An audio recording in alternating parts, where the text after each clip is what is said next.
Uma coisa que é fundamental é parar instantaneamente com a drenagem de recursos que são mandados para o exterior. Para o senhor ter ideia, de cerca de 10 bilhões de dólares, que é, em termos médios, a receita da União, de todos os tributos, de 10 bilhões, 5 bilhões são pagos de juros.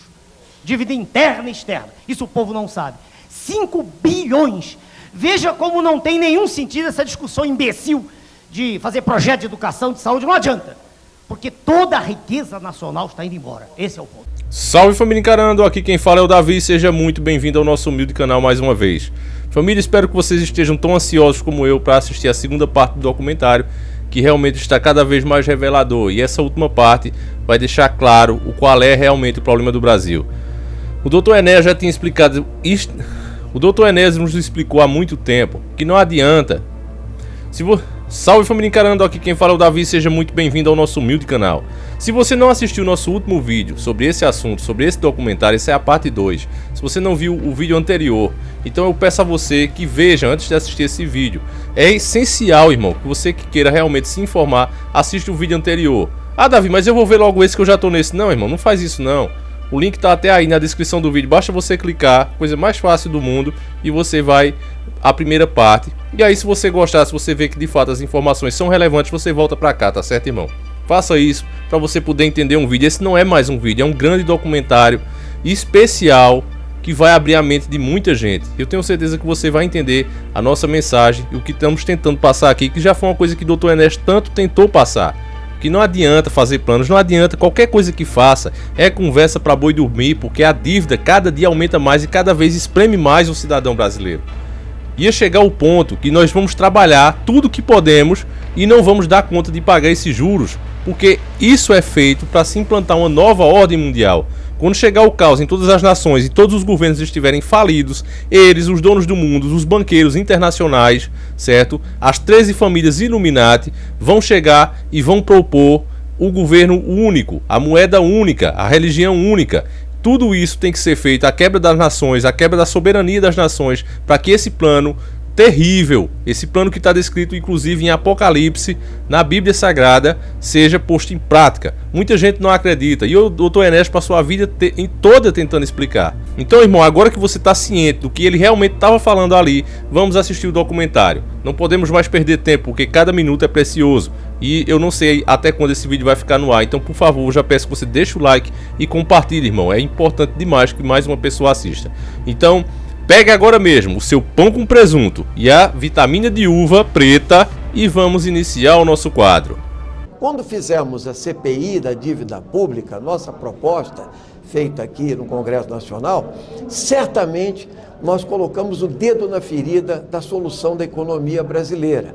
E, infelizmente, não foi possível passar o relatório inteiro, mas teve uma repercussão grande e nós levamos ao Ministério Público Federal um documento de quase 1000 páginas analisando as ilegalidades, as irregularidades da dívida pública e mostrando que só uma auditoria da dívida, né, e o cancelamento dos contratos que são ilegais, irregulares e imorais, entende, poderia arrecadar para o país uma fortuna, como foi feita no Equador, em que 70% da dívida foi cancelada depois de uma auditoria proposta pelo governo equatoriano e se economizou mais de 10 bilhões de dólares naquele país. Eu tive a honra de ser uma dessas pessoas nomeadas no decreto do presidente Rafael Correa.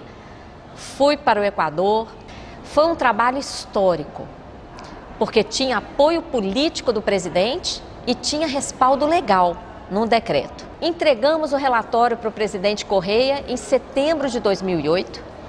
Com base nesse relatório, ele já suspendeu o pagamento dos juros que seria devido em novembro e dedicou todo esse valor para investimentos em saúde e educação. Dessa forma, o Equador anulou 70% de sua dívida externa em títulos e, com esse alívio, pôde aumentar os investimentos em saúde, educação. Nesses poucos anos, já foi erradicado o analfabetismo, implementada a educação integral, A saúde pública, que já não existia no Equador, foi recuperada. Investimentos impensáveis há pouco tempo em transportes, etc., estão acontecendo, enfim, mudou a realidade do país. É um exemplo para o mundo essa experiência equatoriana.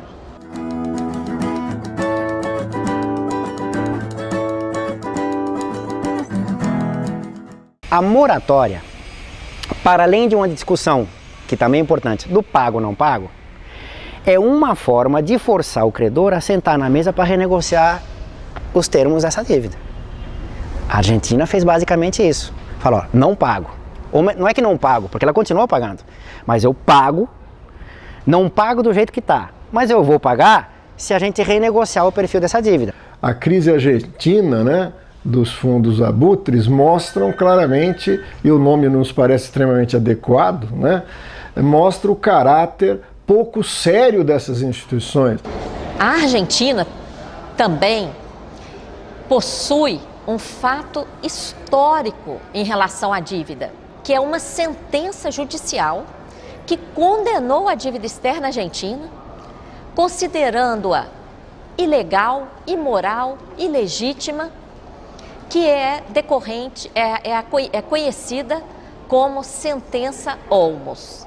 Infelizmente, as autoridades argentinas não levaram isso em conta e renegociaram sucessivamente essa dívida em processos que provocaram enorme prejuízo ao povo e à economia do país. Esse trecho, família, que você acabou de ver, eu considero importantíssimo e por isso eu estou interrompendo para chamar a sua atenção, porque é uma coisa que a gente não pode permitir que aconteça no Brasil, o que aconteceu na Argentina.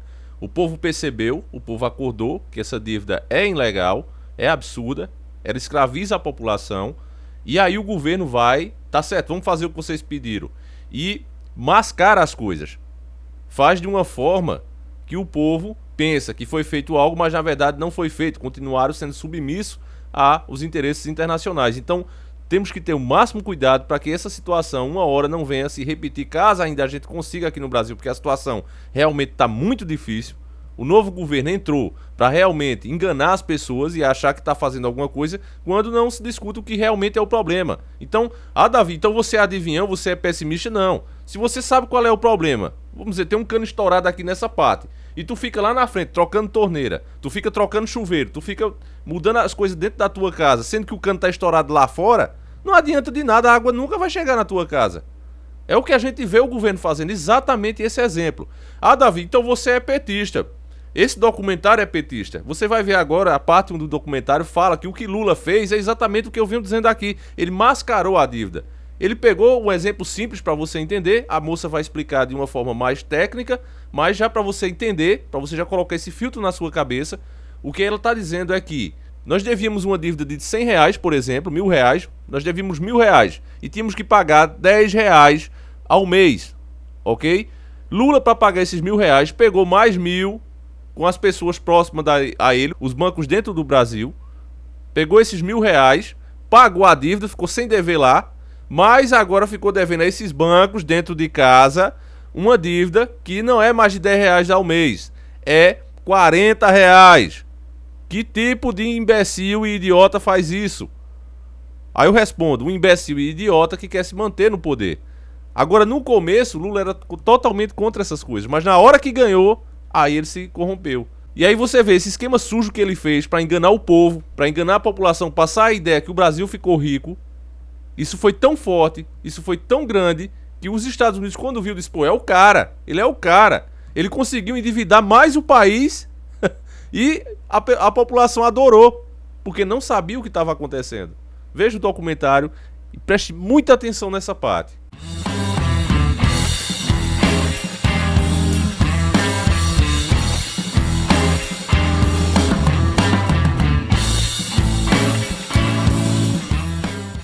A dívida continua crescente. O presidente Lula, ele não pagou a dívida externa. Há 10 anos atrás, o ex-presidente Lula foi para a televisão dizer que tinha pago, tinha resolvido toda a dívida do Brasil, que o Brasil não devia mais nada. Então isso formou uma ideia na cabeça das pessoas que o Brasil tinha ficado rico. Milionário, era o país mais rico do mundo.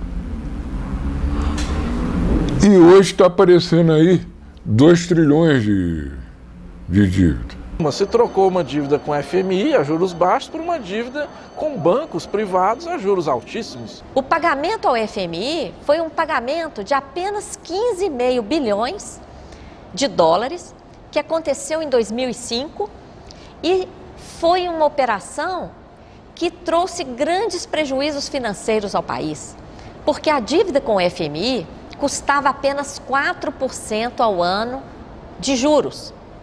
Para pagar para o FMI, o Brasil emitiu títulos da dívida interna que custavam mais de 19% ao ano de juros. Então, foi uma operação que não trouxe nenhum benefício ao país, ao contrário.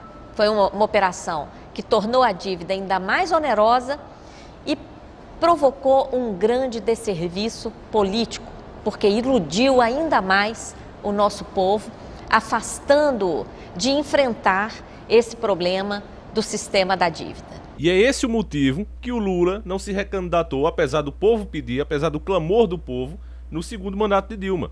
Todo mundo, não, Lula tem que voltar, o Lula lá de novo. E Lula disse, não, deixa eu por aqui mesmo. Eu saí como um cara, porque ele sabia que a bomba ia estourar. O Brasil não aguentava, se estava ruim de pagar 4%, imagine 19%. Agora, família, outro trecho muito importante dessa entrevista, que antes eu quero mostrar que o doutor Enéas já vinha falando isso, você vai ver agora, que é quando o sistema faz o brasileiro de idiota. Entenda o político corrupto, irmão. Mais ou menos, eu posso explicar para você de uma forma clara que o político corrupto é como um ratinho pro sistema, como se fossem uns ratinhos. Esses ratinhos ficam ali arrancando as migalhas, dando as mordidinhas deles. O sistema sabe disso. Só que o sistema não põe um gato agora. Não põe uma ratoeira agora para pegar esses ratos. Ele diz, deixa eles lá, porque eles vão nos servir. Quando a gente tiver que amenizar nossas coisas, quando o povo tiver de olho em nós, aí a gente caça os ratos e apresenta isso pro povo. Era o que o doutor Enéas tanto falou. Veja na hora que ele fala exatamente isso e pouca gente entendeu. Quando aparece a capa da revista do roubo do urânio, o senhor pode ter mostrado, né? Roubo do urânio. Contrabando de urânio. Eu me divirto um pouco, porque isso é extraoficial, é verdade, estou roubando. Mas o nióbio é infinitamente pior, porque é oficial, o senhor entende? É oficial. Quer dizer, se nós calculássemos quanto é gasto nióbio em toda a indústria aeronáutica mundial, do planeta, planetária, não é verdade? E víssemos quando sai daqui, o que entra deveria ser compensador, e não é. A coisa veja o senhor, é avassaladoramente desastrosa para o país. A questão mineral no país é uma questão, do meu ponto de vista, que tinha que ser abordada de saída. Não podia haver nenhuma concessão, porque riqueza mineral é de uma safra só, é de uma vez só. Nós não temos outra safra de nióbio, nem de quartzo, nem de manganês. Nosso manganês já está nos Estados Unidos, na Pensilvânia, compondo as chamadas reservas estratégicas, está lá.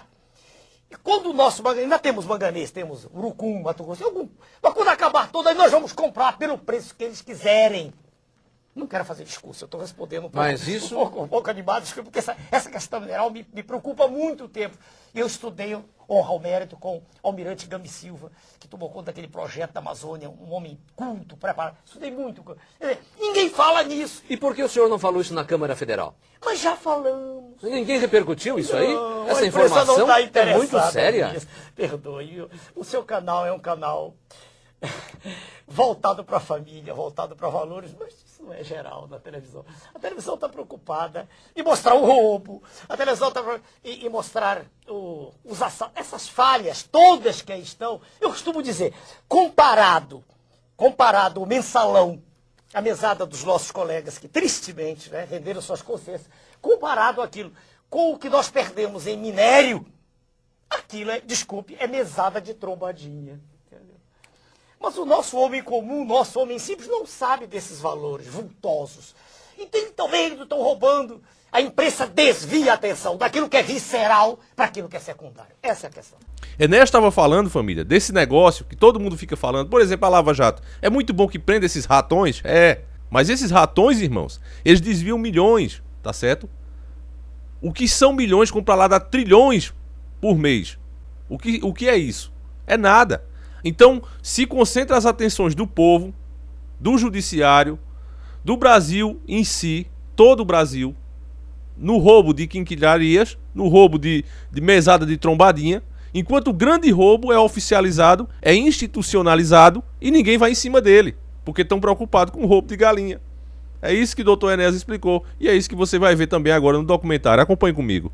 Enquanto o Supremo Tribunal Federal examinou um mensalão, que nós não estamos aqui defendendo, nós achamos que o dinheiro público ele tem que ser preservado, tem que ser investigado e os responsáveis têm que ser punidos, mas que custou, segundo a mídia, 150 milhões, ocupou mais um ano de Supremo Tribunal Federal, a nossa causa não teve um dia do Supremo Tribunal Federal para ser examinada. A dívida ano passado levou mais de 2 bilhões por dia. Ou seja, nós tivemos, dedicados à dívida, mais de 15 mensalões por dia. E a grande mídia não denuncia isso. Ficou aí denunciando o mensalão todos os dias do ano. Enquanto 15 mensalões por dia estavam indo no ralo da dívida pública.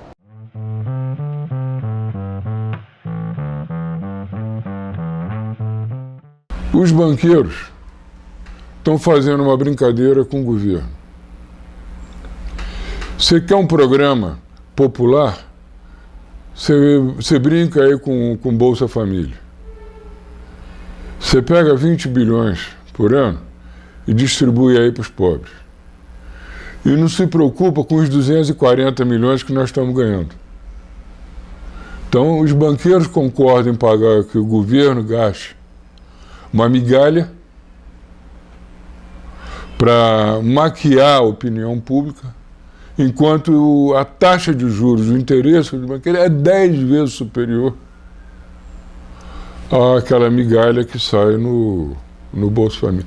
Mais ou menos a conta é essa. A existência de política social compensatória é melhor que a inexistência de política social compensatória. Óbvio, ninguém discute isso. E essa é a base objetiva para, enfim, o governo ter esse tipo de apoio social. É melhor ter que não ter.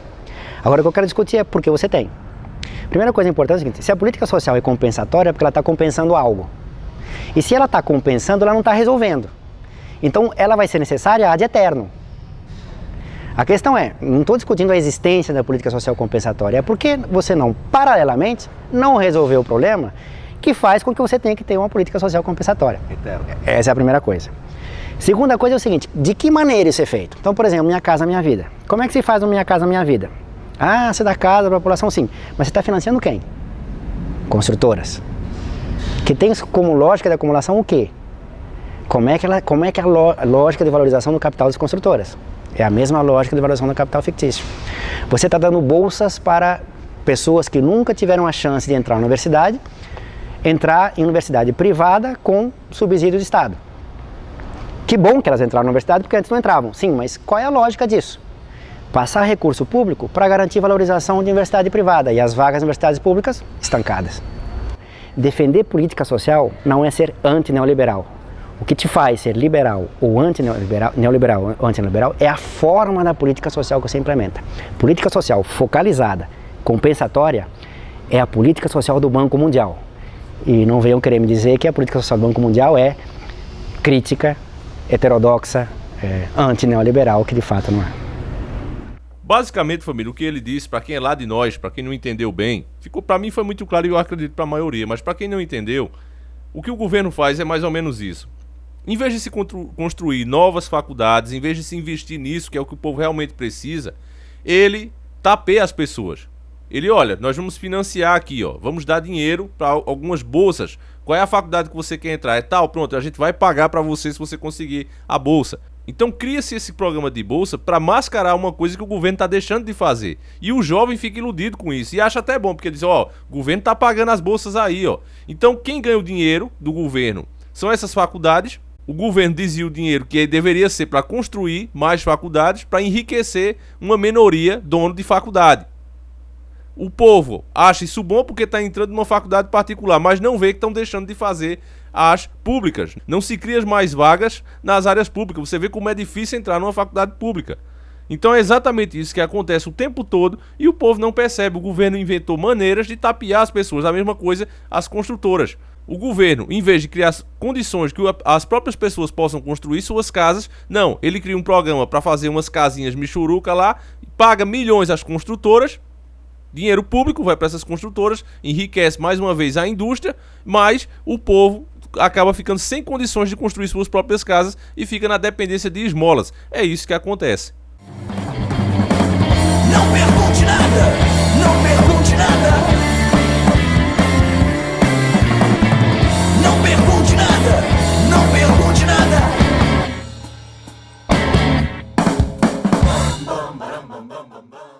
Essa dívida permitia o Banco Mundial, o FMI, mandar uma representante do FMI aqui todos os anos para fazer uma avaliação das contas do Brasil, para ver se tem o dinheiro, onde é que tem o dinheiro, etc. Uma situação realmente de submissão absoluta a um sistema financeiro mundial que não tem nenhuma razão, nem nunca foi previsto que existisse um sistema que permitisse ao banco ser dono do país e dizer, não, essa política não pode, essa aqui você faz. Uma coisa incrível. Não tem dinheiro para pagar a dívida? Então vocês têm que privatizar, vocês têm que leiloar, vocês têm que fazer, têm que criar leis. Tem que fazer de acordo com a orientação do FMI. Nós temos que seguir uma cartilha, queiramos ou não. Então, que dê a nossa soberania. Romper com o neoliberalismo tem custos. Só que quanto mais tempo a gente demora para romper, maiores são os custos. Mas tanto maior será o sucesso que você tem ao romper com isso, ao lidar com as questões de dívida externa, dívida pública, quanto mais apoio político, econômico e social você tem. O que significa isso? Que a integração regional é condição sine qua non. Você vê, família, que o documentário bate exatamente com tudo que a gente já vem dizendo há anos. Todos os documentários que já fizemos aqui, feitos inclusive por americanos, nem foi eu, só emprestei minha voz, fiz a dublagem, alguns nem estão mais no ar. Mas eu digo, quando você pesquisa a fundo, quando você pesquisa a sério, você vê as coisas se encaixando como se fosse realmente um quebra-cabeça que foi espalhado, mas você pode juntar as peças para entender. Para isso, a única coisa que você precisa fazer é não colocar o seu achismo nisso. É o copo d'água, irmão, o copo d'água. Se ele já estiver cheio, você não consegue pôr mais água. Você tem que secar ele. Embora que depois que você ouvir as informações, aí sim você começa a raciocinar baseado na sua inteligência, no seu estudo, no que você já sabe, tudo bem, mas na hora de ouvir a informação você tem que absorver ela. De forma neutra, de forma sem preconceito. Hoje você foi doutrinado e está sendo doutrinado a julgar o livro pela capa. Ó, esse cara é esquerdista, esse cara é direitista, então nem quero ouvir. Sendo que os dois lados são usados pelo sistema. Então nesse caso você tem que ouvir e sugar, aprender o que é de bom dos dois lados. E separar, afastar de você o que é de mal. Nesse documentário você viu claramente aí o que os governos de esquerda fizeram, maquiando a dívida, seguindo a mesma cartilha dos donos do mundo. E é o mesmo que o Bolsonaro tá fazendo agora, tá seguindo a risca. E pior, tá com aquela cara de revolução, mas o que tá fazendo é entregando exatamente como o cara falou. Vem os representantes do Banco Mundial aqui e diz, ó, privatiza isso, eu quero aquilo. Então aí temos um belo exemplo de esquerda e direita fazendo exatamente o que eles querem. Eu já disse, a ideologia que é implantada internamente para o sistema em si, para a geopolítica, pouco interessa. Se aqui estão ensinando LGBT dentro das escolas ou se não estão, para eles isso aí é outra questão da nova ordem mundial, porque também uma das metas deles é transformar a população, transformar ela no que já foi Sodoma e Gomorra. Então eles estão trabalhando para isso. Mas se eles tiverem que retroceder nessa área para avançar na área financeira, eles vão fazer e fizeram isso. Então, irmão, é preciso realmente abrir sua mente. Fazer esse tipo de documentário não dá audiência. Eu tenho problemas com a plataforma. Vocês viram, eu programei esse vídeo, a parte 1, para sair 7h30 da manhã e o YouTube vai e soltar às 17h30. O que é que tem a ver, pelo amor de Deus? É realmente um boicote, é uma sabotagem e limitam o vídeo e eu peço análise. A gente não ganha nada. Você vê, ó, se eu ganhasse alguma coisa, eu tava com uma porcaria de um pedaço de cabo de vassoura amarrado aqui no pano, velho, amarrado com fita. Pelo amor de Deus, velho, eu só faço esse negócio aqui porque, primeiramente, eu acredito em Deus e eu acredito que o nosso prêmio, né, vai ser na outra vida. Deus disse que os últimos vão ser os primeiros e eu acredito em Cristo. Então, eu continuo fazendo esse trabalho aqui, primeiramente por causa da minha fé. E segundo, porque alguns patrões... Esse microfone aqui, ó. Eu só tenho porque os patrões financiaram, velho. 2 anos aí de Patreon, 2 anos de apoias que eu juntei tudo aí pra poder comprar algumas melhorias pro canal. Mas fazer esse tipo de conteúdo não tem futuro. O tipo de conteúdo que dá dinheiro aqui e dá, se você puxar pra um lado. Se você for esquerdista, pronto. Se eu fosse um esquerdista, com certeza vinha um esquerda aqui e financiaria meu canal. Se eu fosse um direitista, a mesma coisa. Eu já tenho um público suficiente que interessa a eles. Mas eu não vou vender vocês, eu prefiro ficar assim, com o que Deus permite que a gente faça, porque aí já é uma crença religiosa. Eu acredito que o nosso prêmio vai estar lá no outro mundo e não nesse. Então, o que adianta o homem ganhar todas as coisas do mundo e perder sua própria alma? Eu penso assim, mas a maioria não pensa assim. Acha que dá pra fazer as duas coisas e não dá. O cristianismo que é passado dentro das igrejas, a gente já mostrou aqui, é um cristianismo sendo moldado à vontade do homem.